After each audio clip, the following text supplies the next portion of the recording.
સ્ટોક્સમાં શા માટે એક્શન અને શું કારણ? જી બિલકુલ, ગુડ આફ્ટરનૂન. ઓવરઓલ જોઈએ રેલવે સ્ટોક ખાસ કરીને જો ફોકસમાં આવી રહ્યા છે. ખાસા છેલ્લા 2 વર્ષથી જોઈએ તો રેલવે સ્ટોક પરફોર્મન્સ નહોતું જોવા મળે, પણ ઓવરઓલ 2026 અને ખાસ કરીને એપ્રિલ મંથ જોઈશું રેલવે સ્ટોક માટે ખાસ બેટર જોવા મળ્યો. તો ઓવરઓલ જે કારણો પહેલાં જોઈએ તો રેલવે સ્ટોક ઓવરઓલ જોઈશું વેલ્યુએશન વાઇઝ હતો એના 50% ઓલ ટાઈમ આઈથી ખાસા કરેક્ટ થયા હતા. એટલે જો ખાસ કરીને જે બાઇંગ જે બનવું હતું, ખાસ કરીને જે ટેકનિકલ કારણ હતું એના માટે જરૂર હતું. અને બીજા અમુક જે કારણો સમજી લઈએ તો જે સરકાર દ્વારા જોઈશું નવા જે લેવલ આપણે ઇન્વેસ્ટમેન્ટ કરવા જઈ રહી છે, જે નવી મેટ્રો ખાસ કરીને જે Vande Bharat train, new metro train અને જે નવી ટ્રેનો ખાસ કરીને જે રોકાણ ખાસ કરીને જો યર ઓન યર જે રેલવે થીમ માટે અને જે નવી મેટ્રો અને ટ્રેનો માટે જે સરકાર ઇન્વેસ્ટમેન્ટ છે અમાઉન્ટ વધારી રહી છે. અંદાજિત અમાઉન્ટ જોઈએ તો 2 થી લઈને 5 લાખ કરોડ સુધીનું જે કેપેક્સ છે ક્યાંને ક્યાં વધારવામાં આવી રહ્યું છે. અને ઓવરઓલ જેમાં વાત જોઈએ તો વંદે ભારત ટ્રેન, બુલેટ ટ્રેન અને જે અમુક નવી મેટ્રો ટ્રેન જે સ્ટેટ માટે જે હવે કોર્ડિનેટ કરવામાં આવી છે નવી ટ્રેનોનું ખાસ કરીને જે કેપેક્સ વધારે છે અને લીધે જો બધા જ રેલવે સ્ટોકની ઓર્ડર બુકમાં જો સારો વધારો જોવા મળ્યો હતો. અને સાથે સાથે જોઈએ તો એડવાન્સ ટિકિટ બુકિંગ છે એ બી ખાસ કરીને જોયાથી જે સરળ અહીંયા ખાસ કરીને જે અંગત બનાવવામાં આવ્યું છે એનો સપોર્ટ બી એના રિલેટેડ સ્ટોકમાં જોવા મળ્યો હતો. જે લઈ રેલવે સ્ટોકમાં જો ઓર્ડર બુકમાં જો ક્યાંય ને ક્યાંય સારો વધારો, કંપની પાસે ઓર્ડર બુક સારું છે અને એક્ઝિક્યુશન વાઇઝ જે નવી ટ્રેનોની સંખ્યા જે પ્રમાણે વધી રહી છે, નવા ડિપાર્ટમેન્ટ જે પ્રમાણે વધી રહ્યા છે એનો સીધો સપોર્ટ ક્યાંય ને ક્યાંય જો બધા રેલવે સ્ટોકમાં જોવા મળ્યો હતો.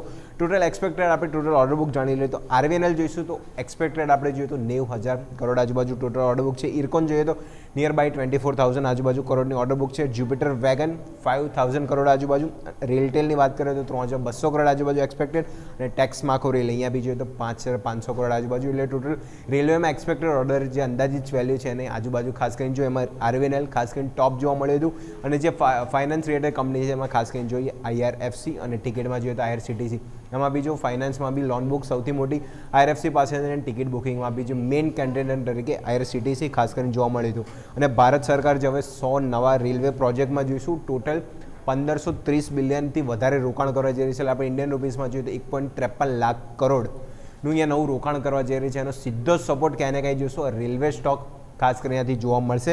અને 6,000 કિલોમીટરથી વધારે નેટવર્ક વિસ્તરણ કરવાનું છે. એટલે જોઈશું કિલોમીટર વાઇઝ જોઈએ તો જે નવી રેલ પટરી, નવી ટ્રેનો અને ખાસ કરીને જે ડિપાર્ટમેન્ટની જરૂર પડશે એનો સીધો ફાયદો ખાસ કરીને રેલવે સ્ટોકમાં ક્યાંય ને ક્યાંય જોવા મળશે. કારણ કે નવી ઇન્વેસ્ટમેન્ટ આપણે આંકડો જો $1,530 બિલિયન આજુબાજુ જે ઇન્વેસ્ટ કરવાના છે એના લીધે જો રેલવે સ્ટોકની ઓર્ડર બુક સારી વધતી જતી જોવા મળી હતી.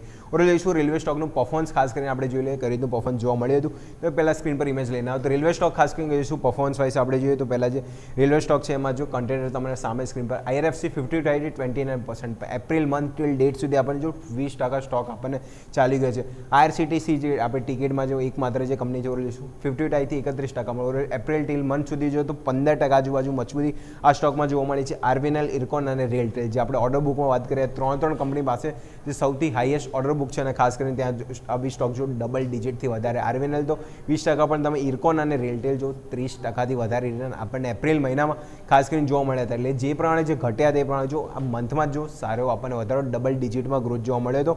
સેકન્ડ ઇમેજ લઈને આવો જે બીજા અન્ય સ્ટોક છે જે રેલવે સ્ટોક એમાં ખાસ કરીને જોઈએ તો રાઇટ્સ અહીંયા બી જો 50%થી નો ડાઉટ આ સ્ટોક પીટાયા જ છે. પણ જો એપ્રિલ મંથ આજુબાજુ જોઈએ તો બધા જ સ્ટોક જોશો ડબલ ડિજિટ આજુબાજુ રિટર્ન. ખાસ કરીને આ વીક આપણે ગણ્યું તો સારું પરફોર્મન્સ માર્કેટ સાથે સાથે જે પીએસયુ સ્ટોક અને ખાસ કરીને રેલવે સ્ટોકમાં ખાસ અહીંયા જોવા મળ્યું હતું. બીજા જો Titagarh, Jupiter wagon, Texmaco rail અને બીઈએમએલ. ઓવરઓલ જોઈશું બીએમએલ ટીટાગઢ જો 29%, જ્યુપિટર વેગન આપણે છે 20% આજુબાજુ, ટેક્સ માર્કો રેલ 35% ઓવરઓલ જો એટલે જોઈશું. ખાસ કરીને જે ઇરકોન અને ટેક્સ માર્કો રેલ આ બંને છે જે ટોપ ખાસ કરીને જો 35% રિવર્સલ અને જે મજબૂતી આપણને એપ્રિલ ટિલ મંથ ડેટ સુધી જોવા મળી હતી. અને લાસ્ટ જોઈએ બીઈએલ 29% આજુબાજુની તેજી. એટલે જો ઓર્ડર બુક વધી રહી છે, ઓર્ડરના આપણે આંકડા બી જાણે અને નવું ઇન્વેસ્ટમેન્ટ જે હવે સરકાર અહીંયાથી કરવા જઈ રહી છે તો સીધો ફાયદો ક્યાંને કે રેલવે સ્ટોક ફરીથી પટરી પર આવતા ખાસ કરીને જોવા મળ્યા છે. રિટર્ન વાઇઝ જો સારું પરફોર્મન્સ છે, ઓર્ડર બુક વધી રહી છે એટલે રેલવે થીમ બી ક્યાંને ક્યાંય જોશો થીમ હવે હાઇલાઇટ થતી ખાસ કરીને જોવા મળી રહી છે.